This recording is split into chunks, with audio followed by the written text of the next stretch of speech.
عرصہ 15 سال سے ذکر مصطفیٰ گلی گلی گھر گھر سنا رہا ہے اور اپنے قلوب و اذہان کو ذکر مصطفیٰ سے منور روشن کر رہا ہے۔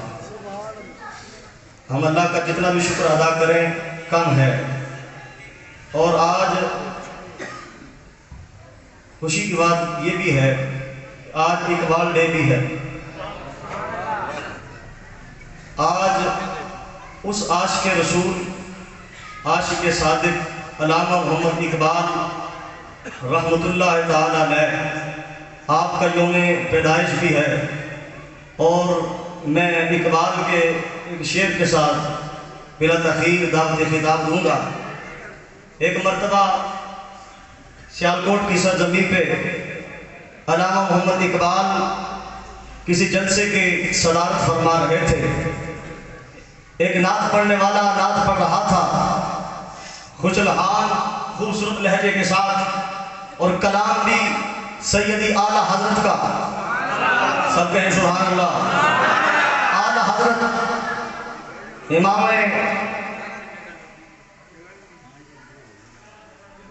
اہل سنت اور مجدد دین و ملت حضرت امام احمد رضا خان رحمۃ اللہ تعالی علیہ آپ کا نعت کا کلام پڑھ رہا تھا۔ خدا کی رضا چاہتے ہیں دو عالم، خدا چاہتا ہے رضائے محمد۔ خدا کی رضا چاہتے ہیں دو عالم، خدا چاہتا ہے رضائے محمد۔ جب علامہ محمد اقبال رحمۃ اللہ تعالی علیہ نے یہ اشعار سنے تو اقبال وجد میں آ گیا، اور وجد میں آ کے جب کھڑے ہوئے تقریر کے لیے تو اقبال نے کہا یہ جو کلام پڑھ رہا تھا یہ کسی عاشق صادق کا کلام ہے، تو تھوڑا حصہ میرا بھی شامل کر لو۔ اقبال نے کہا اپنے عشق کا اظہار یوں کیا کہ تماشا تو دیکھو کہ دوزخ کی آتش، تماشا تو دیکھو کہ دوزخ کی آتش لگائے خدا اور بجھائے محمد۔ تعجب تو دیکھو کہ فردوس اعلیٰ، تعجب تو دیکھو کہ فردوس اعلیٰ بنائے خدا اور بسائے محمد صلی اللہ علیہ وسلم۔ بلا تاخیر دعوت خطاب دے رہا ہوں مفکر اسلام، عظیم مذہبی اسکالر حضرت علامہ پیر محمد اجمل رضا قادری صاحب آپ تشریف لاتے ہیں اور اپنے روحانی وجدانی کتاب سے ہمارے قلوب و اذہان کو منور فرماتے ہیں۔ نعرہ تکبیر، نعرہ رسالت، نعرہ رسالت، نعرہ تحقیق، نعرہ حیدری، سیدی مرشدی، غلام ہے غلام ہے غلامی رسول میں، سرکار کی آمد، نجبال کی آمد، ذرا جھوم کے بولو سیدی مرشدی، جشن عید میلاد النبی شریف، تاجدار ختم نبوت، تاجدار ختم نبوت، تاجدار ختم نبوت۔ لبیک لبیک لبیک یا رسول اللہ، لبیک لبیک لبیک یا رسول اللہ، لبیک لبیک لبیک یا رسول اللہ۔ الحمدللہ العزیز العزت والعلا، والصلاة والسلام علی سید الانبیاء، شمس الضحیٰ بدر الدجا نور الہدا منبع الجود والعطا۔ اما بعد، اعوذ باللہ من الشیطان الرجیم، بسم اللہ الرحمن الرحیم، والذین آمنوا اشد حبا للہ۔ قال اللہ تبارک و تعالی فی القرآن المجید والفرقان الحمید، النبی اولیٰ بالمؤمنین من انفسهم، صدق اللہ العظیم۔ ان اللہ وملائکتہ یصلون علی النبی، يا أيها الذين آمنوا صلوا عليه وسلموا تسليما الصلاة والسلام عليك يا سيدي يا رسول الله وعلى آلك وأصحابك يا حبيب الله سارے اللہ دروشی پڑھے سارے الصلاة والسلام عليك يا سيدي يا رسول الله وعلى آلك وأصحابك يا سيدي يا رحمة للعالمين. تمام تعریفیں حمد و ثنا اللہ تعالیٰ جل شانہ کے لیے.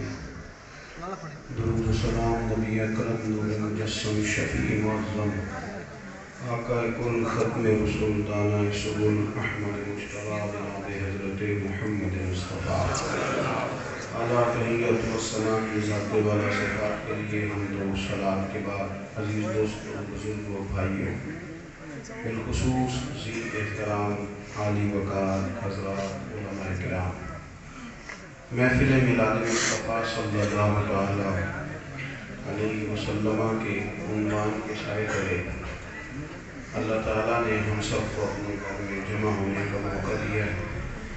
اللہ تعالیٰ نیتوں اور ارادوں کا اخلاص نصیب فرمائے. ہماری حاضری کو قبولیت کا درجہ عطا کرے. اس محفل پاک کو عقائد کی پختگی اعمال کی درستگی اور ہمارے گناہوں کی معافی کا سبب بنا دے. چند گزارشات آپ کی خدمت میں عرض کرنی ہے. یہ انتظامیہ والے دوست اگر باتیں کریں گے تو ہماری کون سنے گا جی؟ اللہ آپ کو خوش رکھے. آپ لوگ بیٹھ جائیں اطمینان سے اور اب بات سنیں آپ. اللہ تعالیٰ آپ کو برکت دے. اللہ آپ کو جزائے خیر دے. میری بات پر توجہ کریں گے آپ حضرات. زندگی میں انسان جتنے بھی کام کرتا ہے ان کے دو ہی ان کی جہتیں ہوتی ہیں. یہاں تو اس کام کو بندہ بوجھ سمجھ کے کرتا ہے یا اس کام کو انسان محبت کے ساتھ کرتا ہے. زندگی میں سانسوں کی بھی بڑی ضرورت ہوتی ہے, آکسیجن کی بھی بڑی ضرورت ہوتی ہے, کھانے کی, پینے کی, اور سونے کے بغیر بھی گزارا نہیں ہوتا. لیکن یاد رکھیں کہ زندگی میں محبت کی بھی بڑی ہی ضرورت ہے. بہت سارے رنگ زندگی میں پیدا کر لیے جائیں اور محبت نہ ہو تو وہ سارے رنگ پھیکے پھیکے سے محسوس ہوتے ہیں. کوئی بھی کام ہے, آپ زندگی میں کوئی بھی کام اگر بغیر محبت کے کرتے ہیں وہ بوجھ بن جاتا ہے, وہ تھکا دیتا ہے, وہ بندے کو مشقت میں ڈال دیتا ہے. چلیں اپنی مثال ہی دیتے ہیں. میرے ذمہ لگ گیا تھا 5 نمازیں پڑھانے. تو اب ایک جہت ایک مان آتی ہے کہ یار بڑا مشکل کام ہے, سب سے پہلے اٹھنا پڑتا ہے, ہمیشہ وقت پہ جانا پڑتا ہے. ایک جہت یہ ہے. اور ایک یہ ہے کہ یار کمال نہیں ہو گیا, خدا نے توفیق دی ہے, سب سے پہلے اسے گھر میں حاضری ہوتی. کسی بھی کام کو جب آپ محبت میں لے آتے ہیں, پیار میں وہ کام آ جاتا ہے. آپ اس میں دیکھیں گھر میں سارا کچھ موجود ہو, مال بھی ہو, دولت بھی ہو, بچے بھی ہوں, آسائشیں بھی ہوں, اللہ تعالیٰ نے ساری نعمتیں دی ہوں, بس میاں بیوی کا اتفاق نہیں آپس میں, وہ گھر سارا بگڑ جاتا ہے, وہ عجیب سی تکلیف میں آ جاتا ہے. لیکن تھوڑا کھانا ہے, تھوڑے سے وسائل ہیں, کچا مکان ہے, لیکن گھر میں نہ سلوک کافی ہے, تو دکھ بھی اس طرح کٹ جاتے ہیں جیسے کبھی آئے ہی نہیں تھے. کٹ جاتے ہیں. آپ کسی ادارے میں ڈیوٹی کرتے ہیں, سیلری پیکج بھی بڑا اچھا ہے آپ کا, الاؤنسز بھی ملتے ہیں آپ کو, آپ خوش بھی ہیں, ڈیوٹی بھی آپ کی مرضی کی ہے, لیکن وہاں نا جو ادارے کا صدر نشین ہے, جو ہیڈ آف دی ڈپارٹمنٹ ہے, اس کے ساتھ آپ کے تعلقات ٹھیک نہیں رہتے, صحیح بات نہیں کرتا, تلخی سی ہو جاتی ہے. تو ساری آسانیوں کے باوجود کام پہ جانے کو دل نہیں کرتا. بندہ نہ تکلیف محسوس کرتا ہے, لیکن اگر محبت ہو جائے تو, اگر پیار ہو جائے, اگر کبھی یہ لائٹ بند کر لے گی بس موبائل کی, اللہ خیر کرے. اور ویسے بھی سارے لوگ اگر ویڈیو بنائیں گے تو ہماری بات کون سنے گا جی؟ یہ اس کو معاذ اللہ آپ ہماری خود پسندی نہ سمجھ لیجیے گا, لیکن چلیں اتنا تو ہمارا اپنے اوپر حق ہے نا کہ ہم آپ سے کہہ سکیں کہ موبائل نہ دیکھیں, ہمیں دیکھیں. اتنی تو اجازت دے دینا. دو چار لوگ بنا رہے ہیں انشاءاللہ دے ہی دیں گے آپ کو، لیکن سارے اس کام لگ جائیں گے تو پھر کام رہ جائے گا۔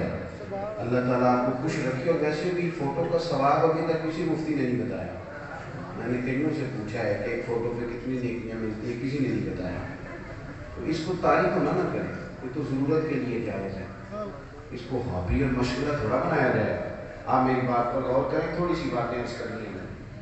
محبت کے بغیر زندگی کے جتنے بھی کام ہیں، جتنے وہ سارے آپ کو پھیکے محسوس ہوں گے، آپ پر بوجھ بن جائیں گے، آپ تکلیف محسوس کریں گے۔ وہ کوئی دینی کام ہے یا دنیاوی ہے، اگر آپ اپنے کام سے پیار کرنے لگ جائیں، آپ کا کام محبت والا ہو جائے، آپ کا کام آپ کا شوق بن جائے، تو کام کرنا آپ کے لیے سکون کا باعث بنے گا۔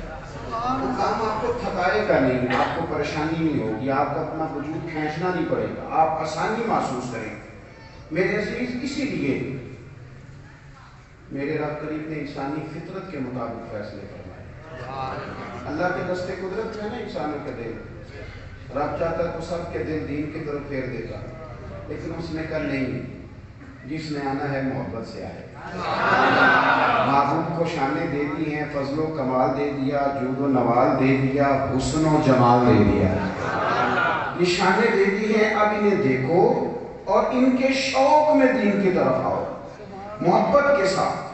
جب پیار کا تانا بانا ہو جاتا ہے نا محبت کا، کچھ لوگ ایسے ہوتے ہیں کہ آپس میں تعلقات ہوتے ہیں، پیار نہیں ہوتا، ادارہ ایک ہوتا ہے پیار نہیں ہوتا، جماعت ایک ہوتی ہے، بندے اکٹھے رہتے ہیں پیار نہیں ہوتا۔ کسی شاعر نے کہا تھا زندگی میں وہ بھی عجیب لمحہ تھا، وہ میرے ساتھ تھا پر میں تنہا تھا۔ پیار بھی نہیں ہے، محبت ہی نہیں ہے تو پھر وہ کچھ بھی نہیں ہے۔ نبی پاک صلی اللہ تعالی علیہ وسلم کی حدیث ہماری بات کو مضبوط کر دے گی اور ہماری بات حسین ہو جائے گی، سرکار کے فرمان سے مستند ہو جائے گی۔ ترغیب و ترہیب میں حضرت ابو ذر غفاری رضی اللہ تعالیٰ عنہ اور سیدہ طیبہ حضرت عائشہ صدیقہ رضی اللہ تعالیٰ عنہ کی مرویات میں سے حدیث موجود ہے۔ اللہ کے حبیب صلی اللہ تعالیٰ علیہ وسلم نے صحابہ سے ایک دن پوچھا تھا، بتاؤ اسلام کی مضبوط گرہ کون سی ہے جس میں مسلمان آپس میں باندھ دیے جائیں؟ مضبوط گرہ، ایک صحابی نے عرض کی حضور نماز۔ شارحین کہتے ہیں اس لیے انہوں نے کہا کہ 5 وقت مسلمان مسجد میں جمع ہوتے ہیں، ایک دوسرے کا حال چال پوچھنا بڑا آسان ہو جاتا ہے، دکھ درد سے آگاہی ہوتی ہے، تو مسلمان ایک گرہ میں بند جاتے ہیں۔ نماز مضبوط گرہ ہے۔ حضور نے فرمایا تم میری مراد کو نہیں پہنچے۔ تو دوسرے صحابی نے عرض کی یا رسول اللہ میرے خیال میں زکوٰۃ۔ غریب امیر سے لیتا ہے، امیر غریب پر احسان کرتا ہے، ایک دوسرے کے ساتھ تعلق بن جاتا ہے، بن جاتے ہیں لوگ اس گرہ میں۔ محبوب فرمانے لگے تم میری مراد کو نہیں پہنچے۔ ایک صحابی نے عرض کی حضور پھر حج کیوں؟ ایک لباس، ایک بولی، ایک میدان، پوری دنیا کے مسلمان جمع ہوتے ہیں تو ایک گرہ میں بن جاتے ہیں۔ فرمایا تم میری مراد کو نہیں پہنچے، تو یا رسول اللہ پھر ہماری رعایت کر دیں، بتا دیں مضبوط گرہ کون سی ہے؟ تو محبوب فرمانے لگے اسلام کی مضبوط گرہ ہے اللہ کی رضا کے لیے محبت کرنا۔ اللہ کے تم پیار کرو، پیار کرو، وہ کسی سے کر لو۔ اس دور میں اور آپ رہے ہیں نا، یہ پیار کا دور نہیں، یہ اعتراض کا دور ہے۔ کوئی چھوٹے سے چھوٹا اور بڑے سے بڑا آدمی آپ ڈھونڈ کے لے آئیں کسی بندے کے سامنے، اسے کہیں کہ ذرا اس پر تبصرہ کرو، تو کہے گا مجھے 3 خامیوں کو بتائیں، میں سب سے پہلے تمہارے سامنے وہ رکھتا ہوں۔ 97 خوبیاں تم چھوڑو، ان کی ضرورت ہی نہیں۔ اس کا نقصان یہ ہوا ہمیں کہ ہماری طبیعتیں رد عمل کے طور پر یا جواب کے طور پر یا جواب الجواب کے طور پر سخت ہو گئی، ہوتی اتنی سخت ہوئی کہ مشرق مسلک بننے لگے، لوگوں کے خیالات اور نظریات ان کے عقیدے بننے لگے، ذاتی سوچوں کو لوگوں نے لوگوں پر مسلط کرنا شروع کر دیا، ذوقی باتوں کو بھی لوگوں نے فرض قرار دینا شروع کیا۔ خدا کے بندے، محبت زندگی کا حسن ہے۔ آپ نہ پیار والے بن جائیں، آپ محبت والے بن جائیں، آپ خلوص والے بن جائیں۔ حضرت عیسیٰ علیہ السلام گزر رہے تھے تو ایک شخص نے برا بھلا کہا، وہ کہہ رہا ہے معاذ اللہ ثم معاذ اللہ، میں تمہیں کفر نہ باشد، برا کہہ رہا ہے۔ حضرت عیسیٰ دعا دے رہے ہیں، اس نے پھر وہی بات دہرائی، آپ نے پھر دعا دی، اس نے پھر وہی بات دہرائی، آپ نے پھر دعا دی. تو ایک شخص کہنے لگا حضور وہ کیا کہہ رہا ہے، آپ کیا کہہ رہے ہیں؟ فرمانے لگے جو اس کے اندر سٹاک تھا وہ باہر آ رہا ہے، جو میرے اندر تھا وہ باہر آ رہا ہے. تو اپنا وجود اگر محبت والا بنا دیا جائے تو کم از کم جو ہمارے ارد گرد ہیں، جو ہمارے تعلق میں ہیں، جن سے ہم نے ملنا ہے، جن سے ہماری شناسائی ہونی ہے، وہ لوگ تو سکون میں آئیں گے کہ نہیں؟ وہ لوگ تو قرار میں آئیں گے کہ نہیں؟ دیکھیں نا، ماں باپ کو دیکھنے سے حج کا ثواب ہے، پر حدیث کے لفظ کیا ہیں؟ جس نے محبت سے ماں باپ کو دیکھا. نہیں سمجھ آئی بات؟ جس نے محبت سے، اس کا مطلب ہے کچھ لوگ نہیں دیکھتے محبت، ویسے بھی دیکھتے ہیں، کڑوے انداز میں بھی دیکھتے ہیں. فرمایا تو محبت سے ایک بار دیکھ، اللہ کامل حج کا ثواب عطا فرمائے. قرآن پاک نے نا ہمیں کہا کہ اپنے رب سے بھی محبت کرو. والذین آمنوا اشد حبا للہ، وہ لوگ جو ایمان لائے وہ اپنے رب سے شدید محبت کرتے ہیں، پیار کرتے ہیں. نبی پاک صلی اللہ تعالی علیہ وسلم نے فرمایا ہے کہ جو بندہ رب سے ملنے کا شوق رکھتا ہے نا، اللہ بھی اس کی ملاقات کو پسند کرتا ہے. آپ میری بات پہ غور کریں کہ میں نے پوچھنا ہے اپنے آپ سے، فلاں بڑے آدمی سے ملنے کا مجھے شوق ہے، فلاں بڑے آدمی سے ملنے کا مجھے شوق ہے، فلاں بڑی جگہ دیکھنے کا مجھے شوق ہے. میں نے اپنے آپ سے پوچھنا ہے، اب یہ بھی شوق پیدا ہوا ہے کہ وہ مجھے نظر آئے. آج یوم اقبال ہے نا، تو اقبال کہتے ہیں کبھی ہے حقیقت منتظر نظر آنا لباس مجاز، لاکھوں سجدے تڑپ رہے ہیں میری جبین میں آج. اور ایک مقام پہ کہتے ہیں میں تیرے عشق کی انتہا چاہتا ہوں، تو میری سادگی دیکھ میں کیا چاہتا ہوں. حالانکہ جو تجھ سے عشق کرے اس کے تو بعد رہتا ہی کچھ نہیں. تیرے عشق کی انتہا چاہتا ہوں، تو میری سادگی دیکھ میں کیا چاہتا ہوں. میرا ذرا سا تو دل ہے مگر شوق اتنا، میں وہی لن ترانی سنا چاہتا ہوں. وہی لن، میں چاہتا ہوں کہ میں تجھے کہوں رب آئینی، میں تجھے دیکھنا چاہتا ہوں، اور تو کہے لن ترانی، تو نہیں دیکھ سکتا. میرا ذرا سا تو دل ہے مگر شوق اتنا، وہی لن ترانی سنا چاہتا. اور ایک بات کہتے ہیں کہ جو امام برحق ہے نا، وہ بھی وہی ہے جو تجھے اللہ تبارک و تعالیٰ کی محبت کا قائل کرتے. اپنے نا طواف کراتا پھر بھی ہر وقت ادب کا درس نہ پڑھاتا رہے، اسی چکر میں نہ پڑھا رہے کہ میرے پیچھے کس طرح سے لگ سکتے ہیں. حضرت ابو الحسن شاذلی تو یہاں تک اپنے مریدوں سے فرماتے تھے اگر تم کامل ہو گئے ہو تو میرے پاس آنے کی ضرورت نہیں، اب گھر میں بیٹھ کے اللہ اللہ کرو. یہاں تو چکر ختم ہی. حضرت مجدد صاحب رحمۃ اللہ علیہ کے حالات میں سیرت نگار نے لکھا ہے کہ مولانا صاحب میری طرح کے ہوں گے نا، ان کو اجازت ہو گئی سلسلہ مبارکہ کی، تو خط لکھا، کہنے لگے حضور اب میں تقریر بھی کرتا ہوں، تدریس بھی کرتا ہوں، تصنیف بھی کرتا ہوں.